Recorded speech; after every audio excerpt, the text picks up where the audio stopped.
Matthew 13. That same day Jesus went out of the house and sat by the lake. Such large crowds gathered around him that he got into a boat and sat in it, while all the people stood on the shore. Then he told them many things in parables, saying, A farmer went out to sow his seed. As he was scattering the seed, some fell along the path, and the birds came and ate it up. Some fell on rocky places, where it did not have much soil. It sprang up quickly, because the soil was shallow. But when the sun came up, the plants were scorched, and they withered because they had no root. Other seed fell among thorns, which grew up and choked the plants. Still other seed fell on good soil, where it produced a crop 100, 60, or 30 times what was sown. Whoever has ears, let them hear. The disciples came to him and asked, Why do you speak to the people in parables? He replied, Because the knowledge of the secrets of the kingdom of heaven has been given to you, but not to them. Whoever has will be given more, and they will have an abundance. Whoever does not have, even what they have will be taken from them. This is why I speak to them in parables. Though seeing, they do not see, though hearing, they do not hear or understand. In them is fulfilled the prophecy of Isaiah, You will be ever hearing, but never understanding.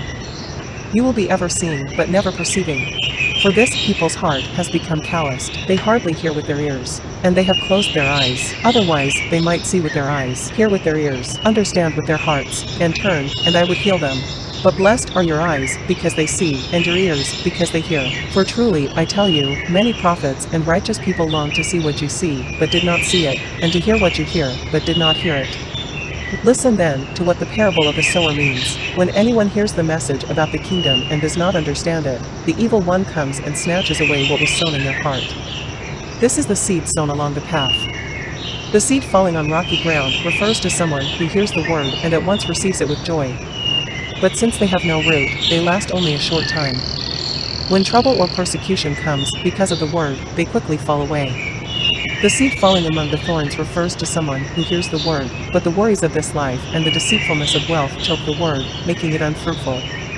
But the seed falling on good soil refers to someone who hears the word and understands it.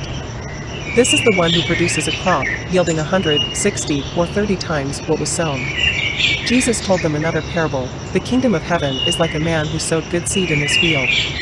But while everyone was sleeping, his enemy came and sowed weeds among the wheat, and went away. When the wheat sprouted and formed heads, then the weeds also appeared. The owner's servants came to him and said, Sir, didn't you sow good seed in your field? Where then did the weeds come from? An enemy did this, he replied. The servants asked him, Do you want us to go and pull them up? No, he answered, because while you are pulling the weeds, you may uproot the wheat with them. Let both grow together until the harvest. At that time I will tell the harvesters, First collect the weeds and tie them in bundles to be burned, then gather the wheat and bring it into my barn. He told them another parable. The kingdom of heaven is like a mustard seed, which a man took and planted in his field. Though it is the smallest of all seeds, yet when it grows, it is the largest of garden plants and becomes a tree, so that the birds come and perch in its branches. He told them still another parable. The kingdom of heaven is like yeast that a woman took and mixed into about 60 pounds of flour until it worked all through the dough. Jesus spoke all these things to the crowd in parables. He did not say anything to them without using a parable. So was fulfilled what was spoken through the prophet. I will open my mouth in parables. I will utter things hidden since the creation of the world. Then he left the crowd and went into the house. His disciples came to him and said, Explain to us the parable of the weeds in the field. He answered, The one who sowed the good seed is the Son of Man.